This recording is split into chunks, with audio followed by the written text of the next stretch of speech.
반갑습니다, 여러분. 여러분과 역사를 함께할 하하쌤입니다. 이번 시간에는 삼국의 발전에 대해서 배워보도록 할 텐데요. 여기서 말하는 삼국이란 우리가 잘 알고 있는 고구려, 백제, 신라를 이야기합니다. 자, 그럼 이 삼국에 대해서 어떻게 배워볼지 목차를 함께 살펴보도록 할까요? 네, 목차를 보면 첫 번째로는 고구려의 발전에 대해서 배워보도록 할 거고요. 두 번째로는 백제, 그리고 세 번째로는 신라에 대해서 배워보도록 할 겁니다.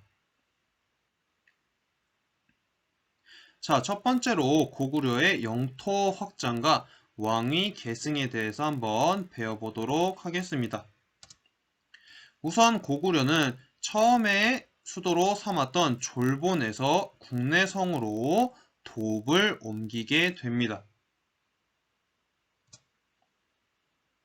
그리고 태조왕 때에 옥저를 정복을 하게 되고요. 여러분, 옥저 기억나나요?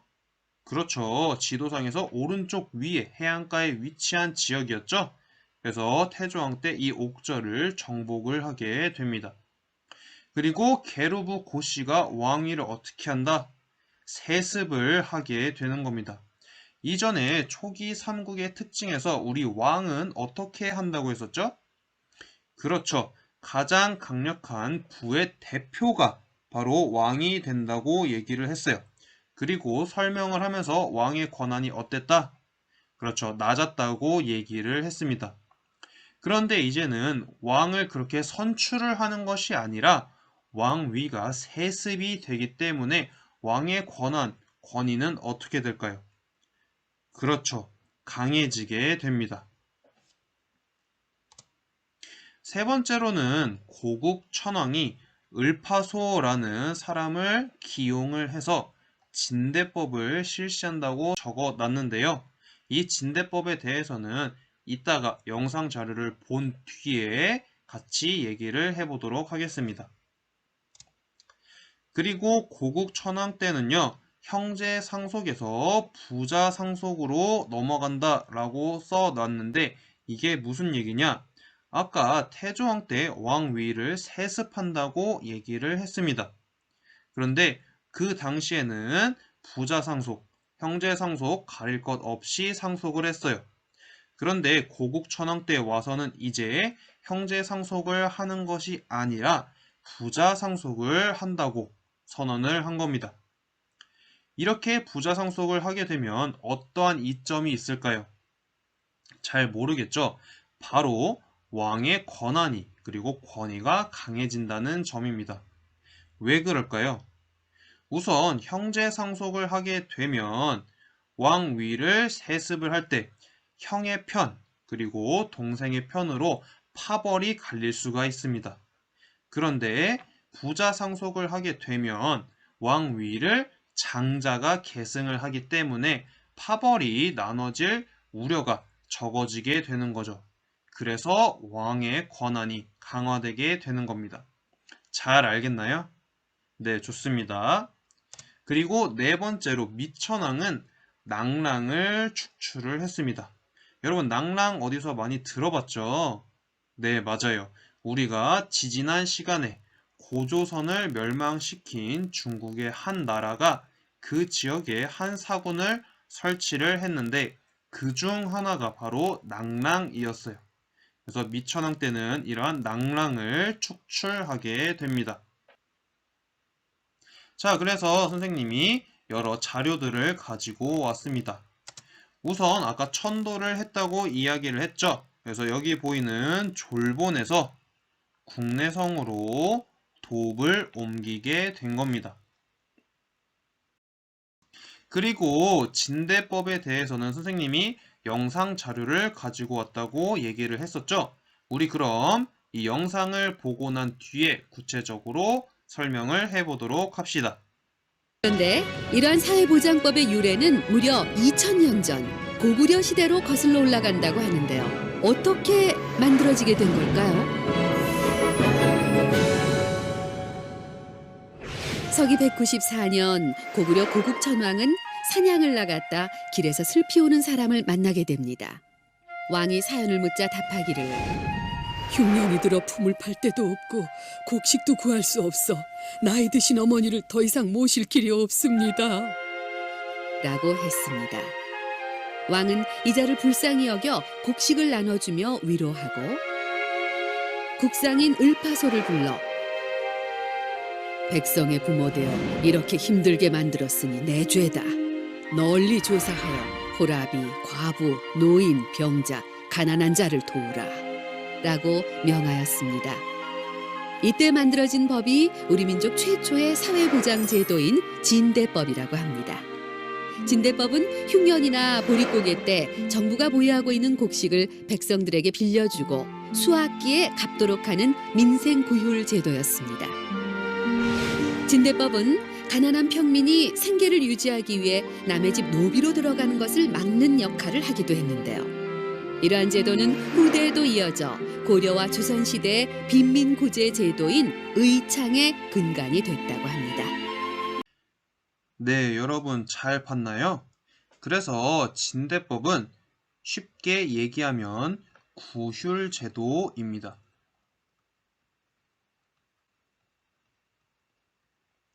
즉, 백성을 궁핍한 생활로부터 벗어나게 해주는 제도였어요. 이러한 진대법은 아까 설명에서 나왔다시피 흉년 그리고 보릿고개 때 곡식을 나눠주고 수확기에 거두어 들였다고 얘기를 했는데요. 이것을 네 글자로 우리는 춘대 추납이라고 얘기를 합니다.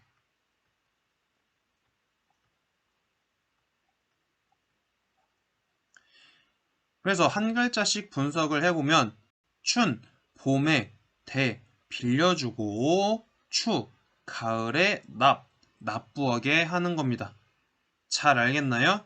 그리고 아까 미천왕 때 낙랑을 축출한다고 얘기를 했었죠?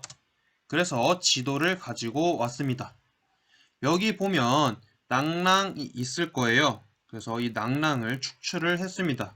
그 외에도 미천왕은 서안평이라는 지역을 점령을 하고요. 그리고 대방군 점령을 하게 됩니다. 그래서 한반도 내에서 중국의 영향력이 어떻게 될까요? 그렇죠. 약화되게 되는 결과를 초래한 게 무슨 왕이다? 네, 바로 미천왕입니다. 두 번째로는 율령 반포와 제도 정비 부분에 대해서 한번 배워보도록 할게요.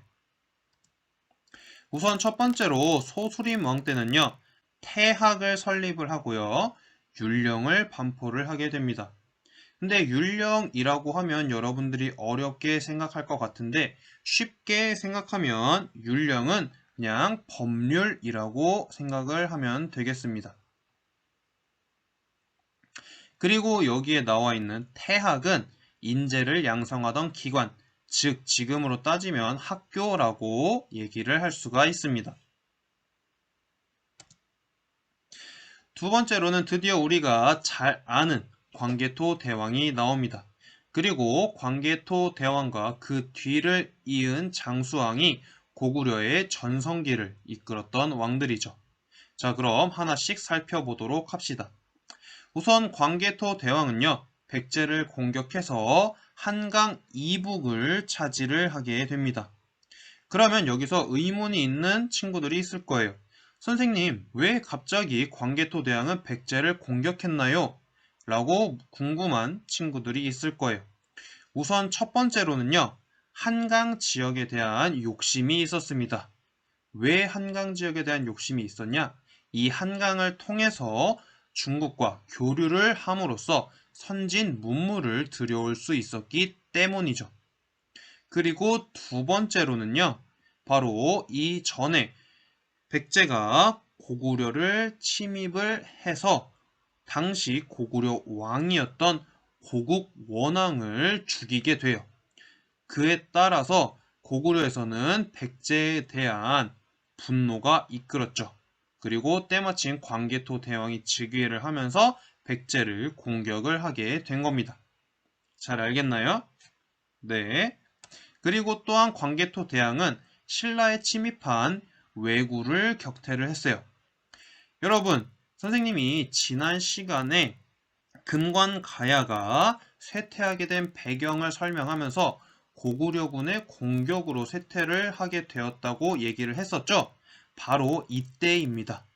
그래서 신라가 왜구의 공격을 받아서 고구려에 지원 요청을 했습니다. 그래서 고구려는 기병과 보병을 이끌고 신라로 가서 도와줬죠. 그리고 이때를 이용을 해서 자신의 세력을 조금 더 넓히고자 가야까지 공격을 하게 된 겁니다. 그래서 이 공격으로 금관가야가 쇠퇴를 하게 되죠. 그리고 드디어 장수왕이 나옵니다. 장수왕은 일단 도읍을 평양으로 옮겨요.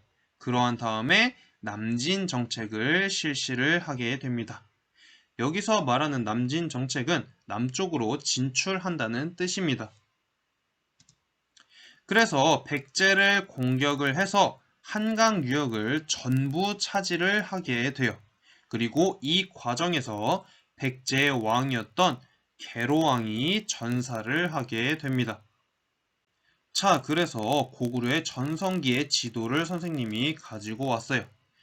여기 보면 평양 보이고요. 그리고 한강을 차지한 모습을 볼 수가 있습니다. 그리고 두 번째로 호명 그릇이라는 것을 가지고 왔는데요. 이 자료는 본 친구들도 있을 거고 보지 못한 친구들도 있을 거예요. 이 호명 그릇이 의미하는 게 뭐냐? 바로 고구려와 신라의 우호 관계를 보여주는 그러한 유물입니다. 왜냐하면요. 여기 밑에 보면 한자가 많이 쓰여 있죠? 이 한자의 내용 중에서 국강상 광개토지 호태왕이라는 문구가 나옵니다. 이것만 보면 고구려의 유물 같은데요. 이게 왜 신라와의 우호 관계를 알려주냐 하면 이 유물이 발견된 곳이 바로 경주입니다. 즉 경주에서 고구려 유물이 발견이 된 거죠. 그래서 이거를 바탕으로 고구려와 신라가 우호 관계였구나 라는 사실을 알 수가 있는 겁니다. 자, 세 번째 파트로는 관등제와 지방 통치 체제에 대해서 한번 배워보도록 합시다. 고구려는 우선 3세기 후반에 지배 세력을 관등에 편입을 시키면서 서열화했다고 얘기를 했어요. 이게 무슨 의미냐 하면요. 이전에 고구려가 연맹왕국일 때에는요.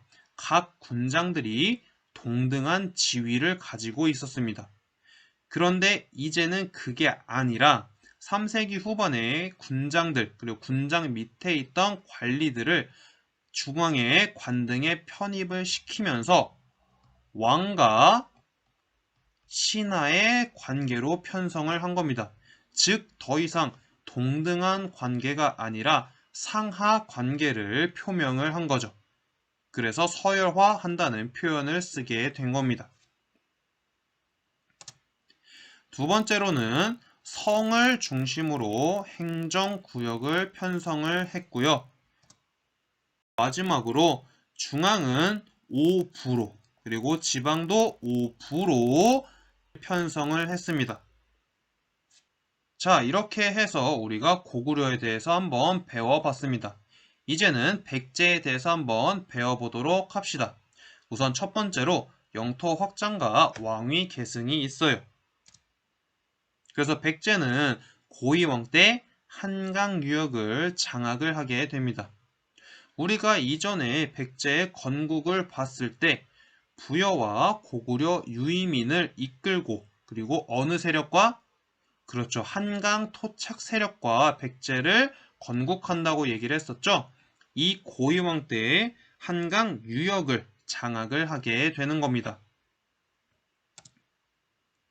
그리고 두 번째로 근초고왕이 있는데요. 이 근초고왕은 백제의 전성기를 이끌었던 왕입니다.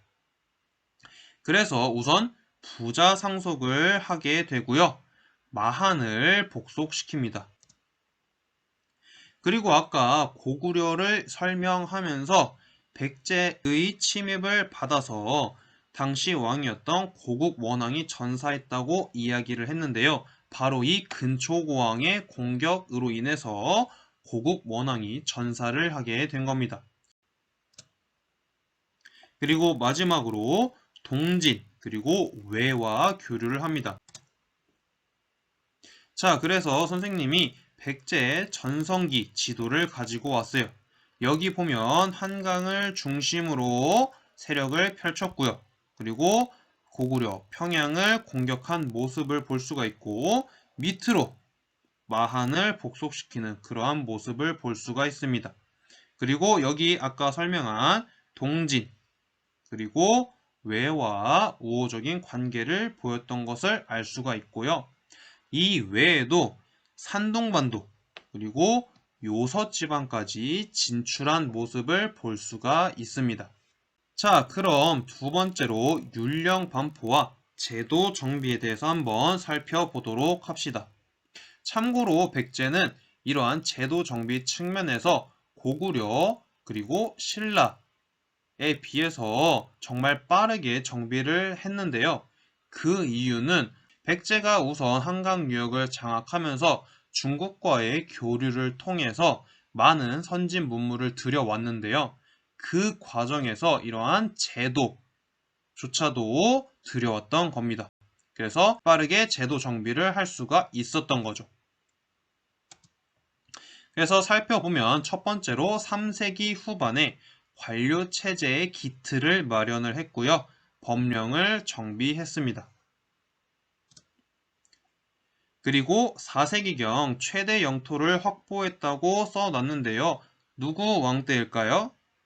그렇죠. 아까 전성기를 이끌었던 근초고왕입니다. 그래서 근초고왕 때에 최대 영토를 확보를 했어요. 그리고 세 번째로 고구려의 공격으로 웅진으로 천도를 하게 됩니다. 아까 장수왕이 어디로 천도를 했죠? 그렇죠. 평양으로 천도를 한 뒤에 남진 정책을 실시한다고 얘기를 했죠.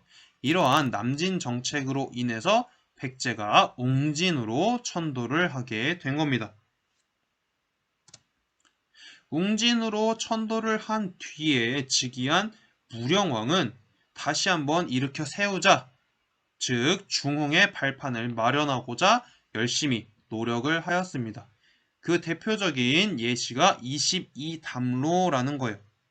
이 22담로에 대해서는 이따가 지방 통치 체제를 설명하면서 더 자세하게 설명하도록 하겠습니다. 그리고 나서 무령왕 이후에 즉위한 성왕이 다시 한번 천도를 하게 됩니다. 바로 사비로 말이죠. 그리고 나서 다시 한번 백제를 일으켜 세우자는 꿈을 꾸게 되고요. 중앙제도로서 22부를 설치를 하게 됩니다. 자, 그래서 고구려의 남진 정책으로 인해서 한성에서 웅진으로 천도를 하게 되는 겁니다. 그리고 성왕이 즉위한 뒤에 다시 한번 부흥을 하기 위해서 웅진에서 사비로 다시 한번 천도를 하게 되죠. 옆에 있는 것처럼 웅진은 지금의 공주고요. 그리고 사비는 지금의 부여입니다.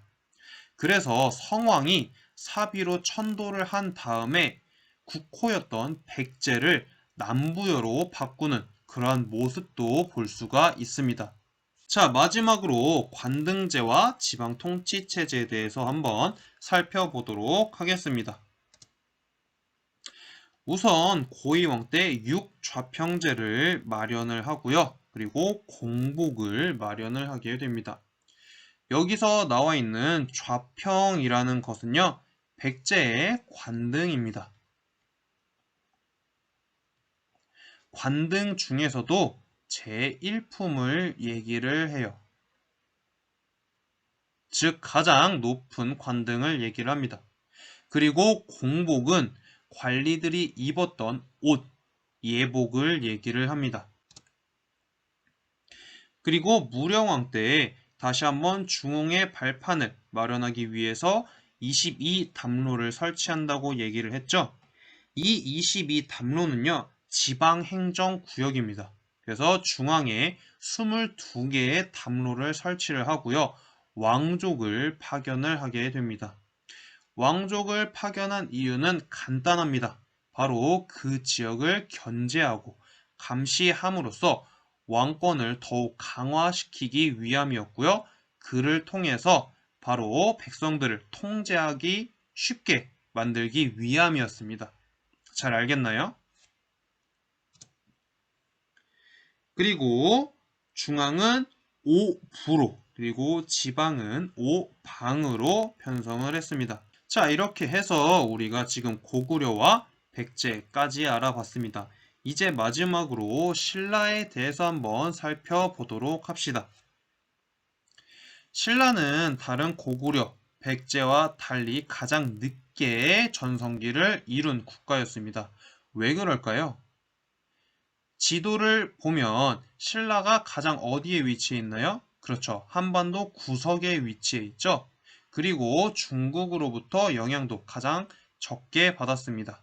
그렇게 되다 보니까 선진 문물을 빨리 그리고 쉽게 받아들이지 못했기 때문에 고구려 백제에 비해서 늦게 발전한 모습을 볼 수가 있어요. 자, 그럼 신라의 영토 확장, 왕위 계승에 대해서 한번 살펴보도록 합시다. 우선 첫 번째로 내무왕 때의 김씨의 왕위 세습이 있었습니다. 우리 지난 시간에 초기 신라의 모습을 봤을 때 왕위를 어떻게 교체한다고 얘기를 했었죠? 그렇죠. 그 이전에는 박씨, 석씨, 김씨가 돌아가면서 왕위를 차지했다고 얘기를 했어요. 그런데 내무왕 때 오면서는 이제 김씨만 왕위를 세습하게 됩니다. 그리고 여기 보면 칭호라고 선생님이 얘기를 해서 마립간이라고 쓴 걸 볼 수가 있는데요. 신라는 독특하게 왕의 칭호가 많이 바뀌었습니다. 이따가 자료를 보면서 더 구체적으로 설명을 하도록 할게요. 내무왕의 뒤를 이어서 눌지왕이 즉위를 했는데요. 이 눌지왕 때 부자 상속이 이루어지게 됩니다. 자, 이게 바로 신라 왕호가 변천한 과정입니다. 첫 번째로는 거서관, 그리고 그 다음에 차차웅, 이사금, 마립간, 왕으로 변한 모습을 볼 수가 있어요. 이 왕이란 칭호는요, 지증왕 때에 나오게 됩니다. 즉, 지증왕 이전에 있었던 내물왕이나 눌지왕은 왕이라는 칭호를 썼다 안 썼다? 그렇죠. 쓰지 않았습니다. 그렇기 때문에 내물왕이 아니라 내물마립간이라고 불러야 하고요. 그리고 눌지왕이 아니라 눌지마립간이라고 불러야 올바른 표현입니다. 잘 알겠나요? 자, 이렇게 해서 우리가 지금 신라의 왕호가 어떻게 변천되었느냐까지 살펴봤습니다. 두 번째로는 율령 반포와 제도 정비에 대해서 한번 살펴보도록 할게요. 자, 그래서 첫 번째로 아까 얘기했던 것처럼 지증왕 때 왕이라는 칭호를 처음 사용을 하게 되고요. 그리고 옆에 보면 신라라고 써놨습니다. 이게 무엇을 뜻할까요? 네, 맞습니다. 지증왕 때에 와서야 국호가 신라가 된 거예요. 선생님, 그러면 그 이전에는 뭐라고 불렀나요? 라는 친구들이 있을 텐데요. 우리가 지난 시간에 초기 신라의 모습을 봤을 때 무슨 국이라고 얘기를 했었죠? 그렇죠. 사로국이라고 얘기를 했었죠. 네, 그래서 이 사로국이 지증왕 때에 와서야 신라로 불리게 된 겁니다. 그리고 두 번째로 법흥왕이 나오게 되는데요. 이 법흥왕은 참 제도 정비를 많이 한 왕입니다. 그리고 불교에도 많이 공헌을 한 왕이죠. 법흥왕은 우선 첫 번째로 병부를 설치를 하는데요. 이름에서도 보다시피 어떤 업무를 관장할까요? 네, 맞습니다. 바로 군사와 관련된 업무를 관장하던 곳이었습니다. 그리고 율령을 반포하고요. 상대 등을 설치하고 골품제를 정비합니다. 하나씩 살펴보도록 합시다. 상대 등은요, 귀족의 대표로서 지금으로 따지면 국무총리의 지위에 있다고 생각을 하면 쉬울 것 같아요. 귀족의 대표로서 귀족들의 의견을 왕에게 전달하는 그러한 역할을 했었죠. 그리고 골품제를 정비한다고 얘기를 했는데 여러분 골품제도는 들어봤죠? 우리가 알고 있는 성골, 진골, 그리고 그 밑에 두품이 골품제에 해당합니다. 뒤에 자료가 있으니 더 자세하게 살펴보도록 할게요. 그리고 법흥왕 때에는요, 금관가야를 병합을 하게 됩니다. 아까 금관가야가 고구려군의 공격으로 쇠퇴했다고 얘기를 했죠?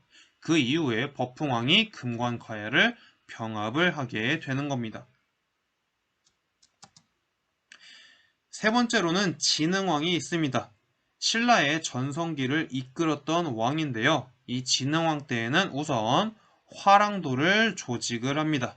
그리고 한강 유역을 장악을 하게 돼요.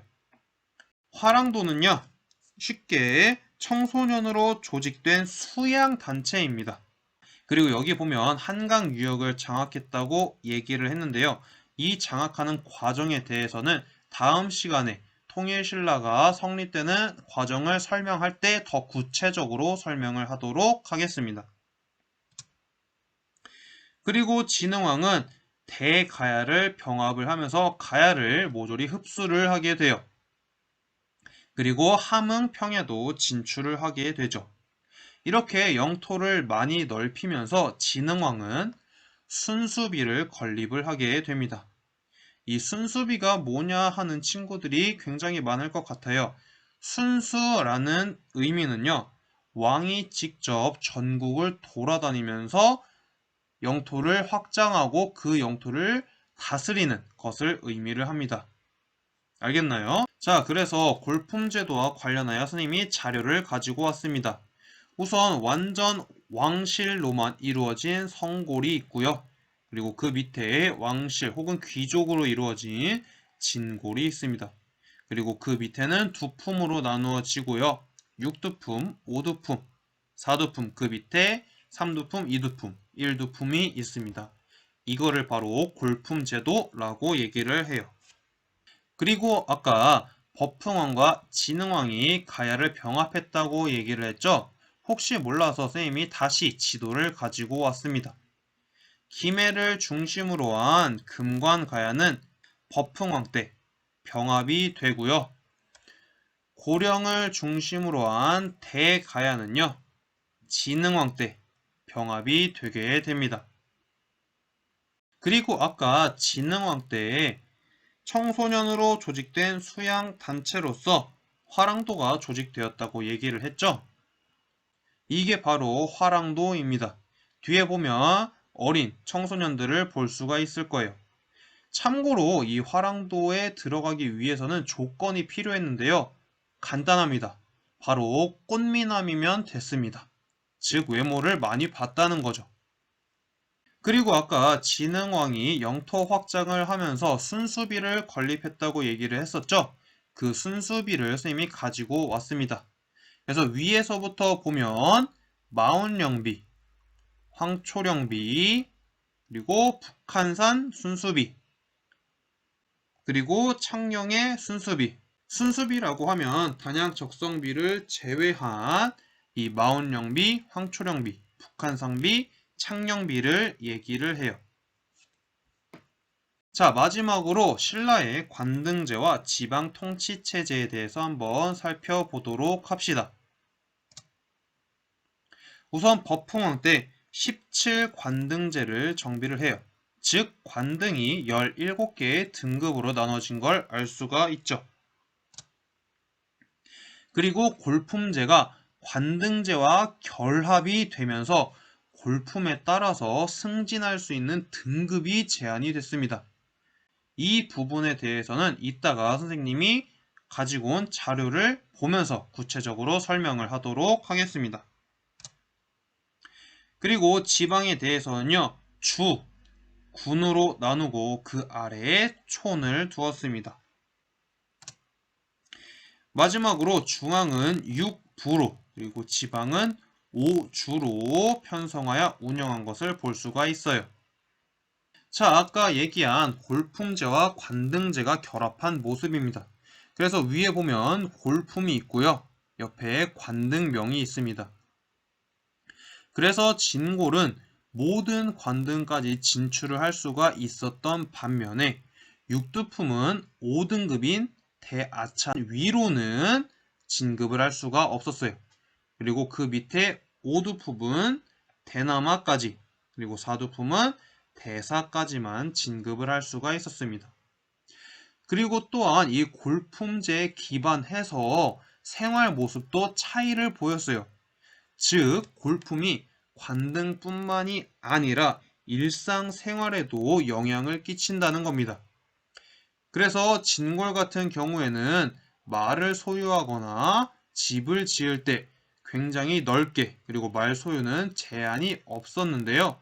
그 밑으로 가면서 집은 점점 좁아지고 소유할 수 있는 말의 개수는 줄어들게 되는 그런 모습을 볼 수가 있습니다. 자, 이렇게 해서 우리가 지금 고구려, 백제, 신라에 대해서 한번 살펴봤습니다. 마지막으로 선생님이 삼국의 관등제들 가지고 왔는데요. 잘 보이나요? 네, 그래서 고구려, 그리고 백제, 신라의 관등을 가지고 왔습니다. 이러한 삼국의 관등제가 성립이 되면서 국왕 중심의 위계 질서가 확립이 되는 거예요. 즉, 왕과 신하의 관계가 더 강해진다는 의미입니다. 자, 이렇게 해서 오늘 우리가 고구려, 백제, 신라 삼국이 어떻게 발전했는지에 대해서 한번 살펴봤어요. 지난 시간에 설명한 대로 혹시나 궁금한 점이나 모르는 점이 있으면 언제든 질문하면 답변해 주도록 하겠습니다. 오늘 수업은 여기까지 하도록 하겠습니다. 고생하셨습니다.